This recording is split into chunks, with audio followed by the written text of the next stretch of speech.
Thank you so much for that introduction, and welcome to all of you. It's my pleasure to introduce you to Michele Moody Adams today, and also in reverse, to introduce Michele to you. So Michele, this is a group of, I think at last count, 1,000 people. And they're here to network and be with their coworkers, but they're also here, I think, because they care about this city, and they care about our country. And our question for today, can we talk to each other anymore, seems to be the perfect one. So, crowd, this is Michele Moody Adams. Michele is the Joseph Strauss Professor of Political Philosophy and Legal Theory at Columbia University, which is just as impressive as it sounds. She has a bachelor's degree from Wellesley College and a second one from Oxford University, and she holds a PhD from Harvard. So she's well qualified to address all of us today. And Michele studies moral and political philosophy.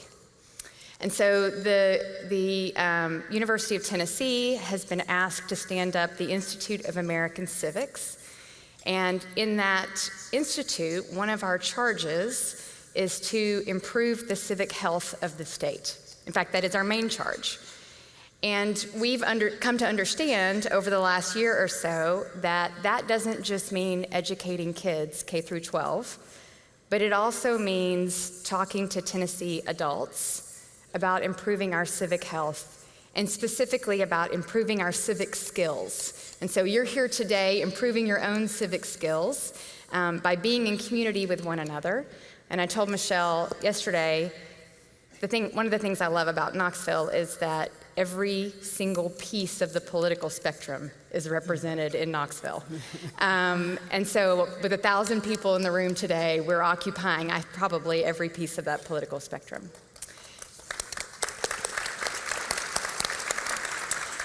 So Michele's work focuses on just the sort of civic skills that the Institute of American Civics has been charged with building. And so I'm going to let her describe a little bit of that work. But I want to just say up front that some of the work that she has done, you can find, there's a QR code on your screen, and you can click on that and follow it and find a kind of a recommended reading list of things that Michele has published, including things titled How to Disagree Without Being Disagreeable, or Reviving Democracy, 21st Century Challenges, or her most recent book published last year, Making Space for Justice. So before we jump in, I want to just thank a few people in the room who have helped us over the last year get the Institute off the ground.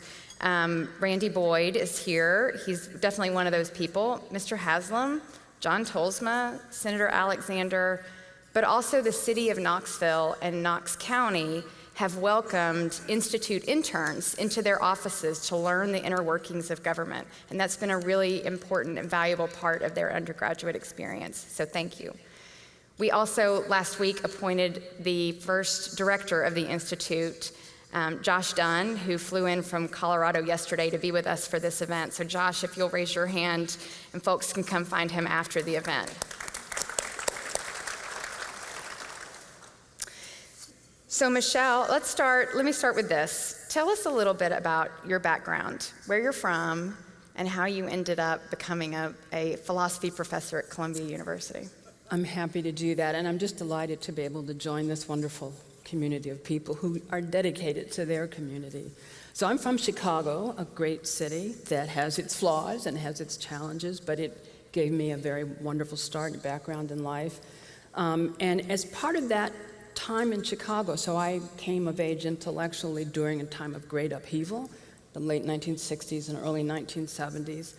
And I came to my interest in moral and political philosophy partly through trying to understand not just what was going on, student demonstrations against the war and worries about social justice, but how when you have reasons to challenge the country you live in but you love, how do you find the sources of energy and commitment that keep you connected to that country? And that's something I struggled with as a young person. I was one of those people who at the age of 11 and 12, wore a black armband and refused to stand up for the Pledge of Allegiance, and my parents were furious. And they said, you can go to school, learn what you need to do. This was important to me, so that then you can get the skills to learn how to help make the country you care about better. I started at one point, I thought I wanted to be a minister, actually a Unitarian minister. For a variety of reasons, that didn't work out. And a lot of the things that drew me to kind of religious concerns at the time were ideas about the nature of what it is to be a good person, the connection between being a good person and the kind of community you live in. And if you think your community needs to be better, what do you have to do to help make it better, but also to continue to demonstrate your commitment to your country as well?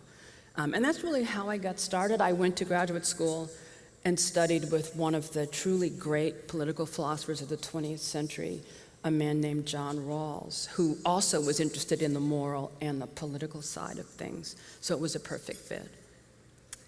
Michele, this country in a few years is going to turn 250. And I think many of us think we're not ready for that. Because I think there's a sense out there, and I can't see you, you can see me, but I think there's a sense out there that we're not in our finest moment right now. How do you define our national challenge? Wow. Well, I'm going to start by saying that there's some parts of our challenge that are specific to the United States. And, we have very high expectations of our country because we celebrate our commitment and our origins in really great values of liberty and equality and so forth. But some of the things we are experiencing are a function of problems that are global. So democracy is in peril across the globe. And we are experiencing our own version of the things that have led to that peril. Three quick things, if I can just list them. One of them is that we have stopped thinking, I think a lot of people, citizens of democracies, that democracy works when we are committed to it, when we participate to this extent we're able, and when we are loyal and are willing to make sacrifices for the things we value, but also when we're willing to listen to and tolerate the opinions of people we don't agree with, and when we're not afraid to admit that sometimes a country we love can be imperfect. So that's the first thing. The second thing is that then losing that sense of commitment to the democracies that have helped to shape us is that we've lost a sense of the value of democratic institutions, democratic norms, and especially democratic values. We don't trust the institutions that we need to trust, actually, to make our lives possible and be able to flourish. And that it's not just an American problem, but we have, again, our own version. And then finally, I think we have, because we lost trust in the institutions, it's tempting to use the democratic institutions that we all should value, sometimes to turn them to anti-democratic purposes. And that's a global issue. That's not just our issue. People have their impulses and passions, and they feel like they're not being met by the institutions, so they turn against democracy. And that worries me greatly. I think it's a special challenge for us because I think this is a great national experiment. I'm a person who's been critical of it, but when I can tell you, I've lived abroad. I lived in England. When I got to England, I fully realized how much I'm an American. That's another part of what moved me. I'm shaped by the values that I grew up, speaking and, when you say the pledge and when you take civics class in school. And those are the challenges we're facing. Decline of trust in the institutions, a failure to see democracy as a way of life that draws on our energies, and then a kind of a sense that then we don't have to try to preserve them and we can turn our institutions, in effect, against democracy. Richard Haas has just written a book, The Bill of Obligations, which is a play on the Bill of Rights, right? And in that book, he lays out the 10 things that Americans should do. How did we fall so quickly from the greatest generation to a generation of people who know the rights of being part of this democratic country, but aren't quite sure about their obligations? I don't know the book, and now you make me realize I have another to add to my list, but I think freedom is something that always comes with responsibility. All the great political thinkers throughout history have understood that. Freedom of speech comes with the responsibility to use your speech wisely and well, to respect the freedom of others to use their speech, sometimes unwisely, and maybe to try to correct them, but to do it gently. And we've lost that sense of how the responsibilities we are willing to take on and commit to are critical to preserving the freedoms and the opportunities that we value.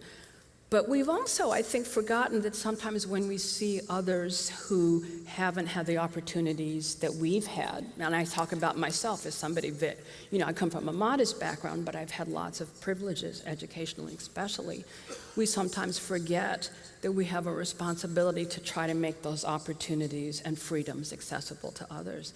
And that, I think, is a very distinctive American part of the challenge. But freedom and responsibility go together. Every freedom we have should be looked at that way, and we've forgotten that. And I actually think that was one of the things that defined the greatest generation.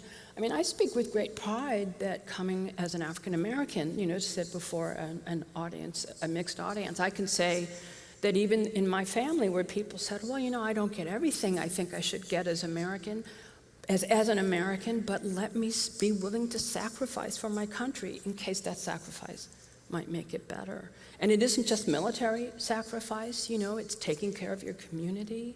It's contributing and giving back the way the extraordinary people in this room do.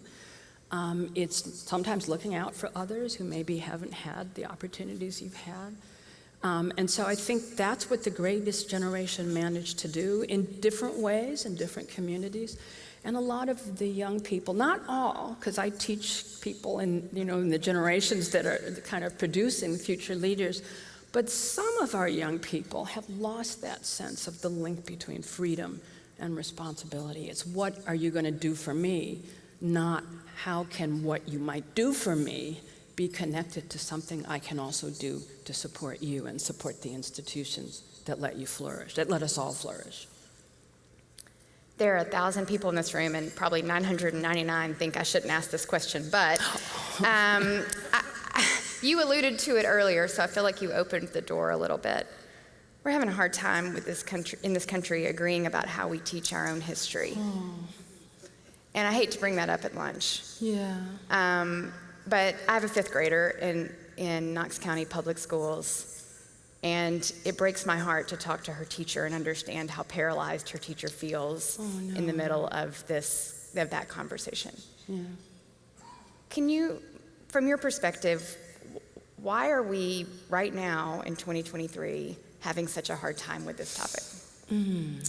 One preliminary comment to answering the question directly is that, so I come from a family of educators, mostly public school educators in Chicago, and I know how hard it is to be a teacher. So I wish we could, even when we disagree with what's being taught, if we could always approach them with gentle kindness and respect. That's the first thing. But the second thing I'll say, the great political philosopher Hannah Arendt said that we just are the kind of beings who have to accept that some parts of our history are honorable and praiseworthy and marvelous, and some parts not so much. And we leave out a part of ourselves as a nation if we are afraid or made to think that somehow we'll hear something that's discomforting, if we're afraid to confront our history in all its fullness. And Hannah Arendt isn't the first person to say that. But if you have a family and there's secrets that you keep hiding in your family, those secrets are going to come back to haunt you. And my fear is that and I understand, no one wants to be made to feel ashamed all the time. That's my worry about how some social justice teaching is done, that it only looks to shame people. Even Martin Luther King said, okay, maybe there are some parts of American history that people need to acknowledge are shameful, but you don't stop there. Secondly, you don't deny that even in times where shameful things happened, there were people who did their best to try to remedy the problem. And we'd often teach history in a way that only shows, so we take, here's the big complicated picture, and here's some parts of it that aren't so good, but we don't show, as we teach the parts that are problematic, that there were always, in every historical moment, people who tried to do the right thing. So if you teach about the Holocaust, you can't ignore the fact that there were Germans and Austrians who tried to do the right thing. And you need to teach, if you're going to teach the whole truth, you got to teach the whole truth. And I understand that sense. You know, as I said, you think about it. But if you think about a family, those secrets that you don't want to confront, they will come back to haunt you. And you have a better chance of making America as great as it's always been a great country, but it can be greater. And we are missing out on the histories of all sorts of people who wanted to contribute more, but often weren't able. My only thing is that I think we've got to make sure that what's taught is appropriate to the age, right? So as I said, I come from a family of teachers, but kids are a lot more resilient than we think. They're able to distinguish between the things that they need to feel responsible or not for. I will conclude this little part of it by saying my great worry is the shame part, because when people feel ashamed, it's a much more physiological experience than feeling guilt. And if all you do is make people feel like they have something, they want to hide it, they want to avoid it, it's human. People don't, it's humiliating if people see the shame. And this is why Martin Luther King said the real goal of social justice and teaching the full history is to find grounds for reconciliation. I think you mentioned you had some work in the community around the idea of the beloved community. Reconciliation is critical, and if you only teach the bad and never say, well, what do we want to make better? You don't open out the possibility for reconciliation. The one thing I value most about American history is the contribution that Martin Luther King made, really to understanding the value of forgiveness, of not holding on to resentments. But if you don't air the reasons for anybody to feel a grievance or feel resentment, it's going to come out. That's my concern. And our young people need to be given the skills to move past their grievances. All of us, whatever race or class or gender or whatever we are, we need to be given the skills to move past, even when the grievances are well-grounded and even when they're not. Let me use that then to talk a bit about civic skills and civic values. So we, early in our journey at the Institute of American Civics, we reached out to you because you were one of the few people in the country that we could identify who had scholarship on civic values, and that was something we were interested in. And am I right that you accepted our call because of Howard Baker's name, which is the story of my life, really, honestly? Yes. Yeah. And I think one of the first things you said to us, Bill Lyons and I called you that day, and I think one of the first things you said to us was, I'm here because I valued and revered Howard Baker. Absolutely. Part of that time of great social upheaval, he was a person, regardless of some of the values he had that I might not have shared, I don't even know for sure about that, but he was somebody who valued commitment to his country, to openness and honesty.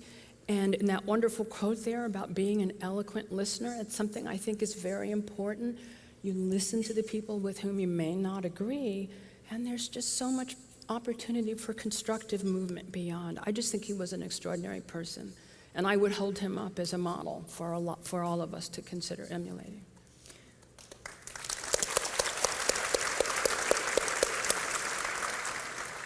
You have 1,000 people here who, I told you earlier, we're here in part because they care about this city and want it to be successful, and care about our country. And so your work on civic values is relevant for them. So will you share a little bit about that work and what values you would commend to them to pursue? I'm really glad you asked me that. When I first started working on this, I had been doing the moral philosophy side more for a while than the political side. A lot of people said, oh, that's so old-fashioned to talk about civic virtues. And then it became clear to me, as I said, I talk a lot about civic sacrifice, and I said not just military service, all kinds of service like the people in this room can do giving of themselves and not expecting something back in return. Civic sacrifice, a willingness to compromise, or at least to consider compromise when it doesn't put you in some kind of danger. This is another virtue that's critical to democratic life. One of the virtues I've become sort of known for talking about is something I call civic grace, which is really linked to the idea that even when public life, political voting, the choices and decision making, and we might lose out in a political contest, if we want our institutions to survive, we need to be open to the possibility of letting go of our resentment and our grievance when we lose.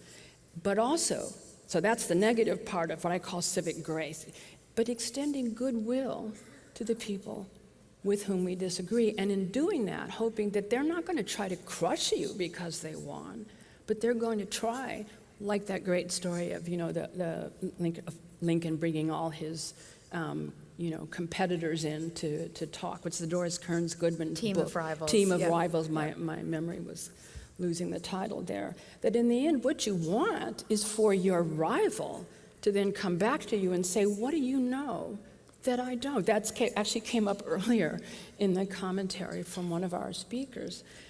Civic trust is another one. That's the hard one, because when we do have different interests and we prosecute those interests differently, pursue them differently, it's hard to look at people who aren't like us, ourselves, and say, I need to try to trust them.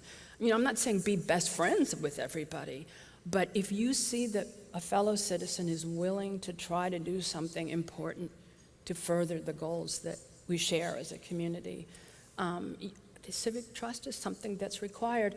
And then it's the part of being ready to identify shared goals where you haven't yet found them. That's the only thing that's going to allow us to preserve the institutions we know we need to flourish. And so I have others on that list, but I think I've given you 4 or 5. I said it was people. I said, it's so old-fashioned. You're bringing back Aristotle. Well, if that's where the wisdom is, you bring it back. And you reshape it for your social, your modern context. And I hope that I've started to do that. The grace part for me is really important. Sometimes you don't know what somebody else is going through or why they've stated something important to them the way they did, or why they vote the way they do, or what they worry about in their family life. And extending a kind of goodwill to them, even when you don't know them, that's actually part of what makes a shared democratic life possible. Democracy is hard. It's hard because I think tolerance is another virtue. But we need to start finding ways in our educational systems, both formally and I think informally, of encouraging people to think these things matter and asking questions about how to cultivate them. Not interfering and suppressing and requiring people to do things they hate, but reminding them, showing it how their lives will be better. They will flourish, and the values they care about will be better promoted if they can try to cultivate these virtues that will allow us to get along even when we disagree. For many people in this room, civic grace has sort of almost a religious overlay, and I'm kind of thinking back to Daryl's comments just a few minutes ago about brokenness, and grace is about extending, is about accommodating brokenness in some senses. It really is brokenness, and also remembering how much as human beings we could all be subject to bad fortune. My mother used to say, "There but for the grace of God go I." And I can even say that even though my advisor, John Rawls, wouldn't like to hear this, I think he was once a very religious man. He said he lost his faith when he was fighting in World War II. I don't know if that's true or not. But his moral and political theory actually built on this idea that a kind of secular version of "there but for the grace of God go I." And when we can remember that, so I have a very privileged life. But a few blocks from where I live in New York City, there are kids in housing projects where their families don't have time to give them the kind of care that my educating parents did. And one year when I had actually another year of academic leave, I said, what can I do on this time to try and understand better? Because I walked by, here I'm heading off to my university office. And I volunteered in a program, and it's called New York Cares. And you can just give money if you want to, but I thought, I need to see what life is like in this project. And there was a project I could volunteer in that actually let me tutor 3 days a week for like an hour and a half, 2 hours a day. And I'll be frank with you, those kids didn't care who I was. They were like, you're here to help me read? Okay, so now let's read. And it taught me so much about how I took for granted parents who thought education mattered. And they had books in the house, and they said, turn off the idiot box. That was my mother's phrase for the TV. And I just, I took that for granted. And I didn't stop to think that every day while I'm walking off to this great, wonderful position I had, there were kids who didn't have that. And for me, that's another part of the civic grace. It's not just extending goodwill, but it's saying, is there part of the goodwill I could extend that might actually make their lives a little better and make them better citizens in the end? I'll do a little commercial here. Knox County Schools folks can thank me later, but our schools are looking for tutors for next year, reading tutors. They'll let you do it 1 hour a week. You can start at 7:30 in the morning. Wow. You can still make it to work on time. Wow. So if you want to have an experience like Michelle's, I don't have the website off the top of my head, but Knox County Schools is asking you to do the exact same thing. It's such a wonderful experience. I want to close with a concept of political hope. You've written a lot about political hope and how it's crucial for our future as a democracy here in the United States. So can you tell me what you mean by political hope? Yeah, so as I think about hope, there are lots of different varieties. And some of them are kind of conventional and ordinary, like you might hope for a good job. Our wonderful young man who started the company, I just think he's amazing. He can hope, and I think it's a reasonable hope for, success in life. But some of the things we hope for are not so easily, concretely formulated at the start. You kind of want to lead a life where, your family is happy and the things you care about are celebrated and protected. And you may not see in the current moment how to get to that end or that goal. But political hope is, for me, a commitment to the idea that even if you don't see that end and how to get there, and even if you're not absolutely 100% confident that you'll get there, that it's worth striving to try to make it happen anyway. This is Martin Luther King. He talks about infinite hope. The great Czech political leader, Václav Havel, in a wonderful essay called Power of the Powerless, but also some other places talked about this kind of hope. Nelson Mandela talked about this hope. And here's a person, in fact, all three of these people I've cited were in jail, in prison for the values they held out. And they held on to the idea that it was still worth the sacrifices they were making. I call that political hope. Some people call it infinite hope. I've sometimes called it positional hope. I've seen other names for it, but it's not optimism, because you might be somebody who's not so sure it's going to work out, but political hope says, you know what, if I have anything to say about it, my actions will be part of what might make those things come about. And for me, that's political hope. I think that's a good place to close. So my wish for all of you is that you will continue your day, your week, your month, and your year with political hope. And as we approach the 250th birthday of the country, that we'll all feel a little bit better by 2026 about how well we've done that. So thank you very much for being here today. Excellent. Thank you. Very nice. Thank you.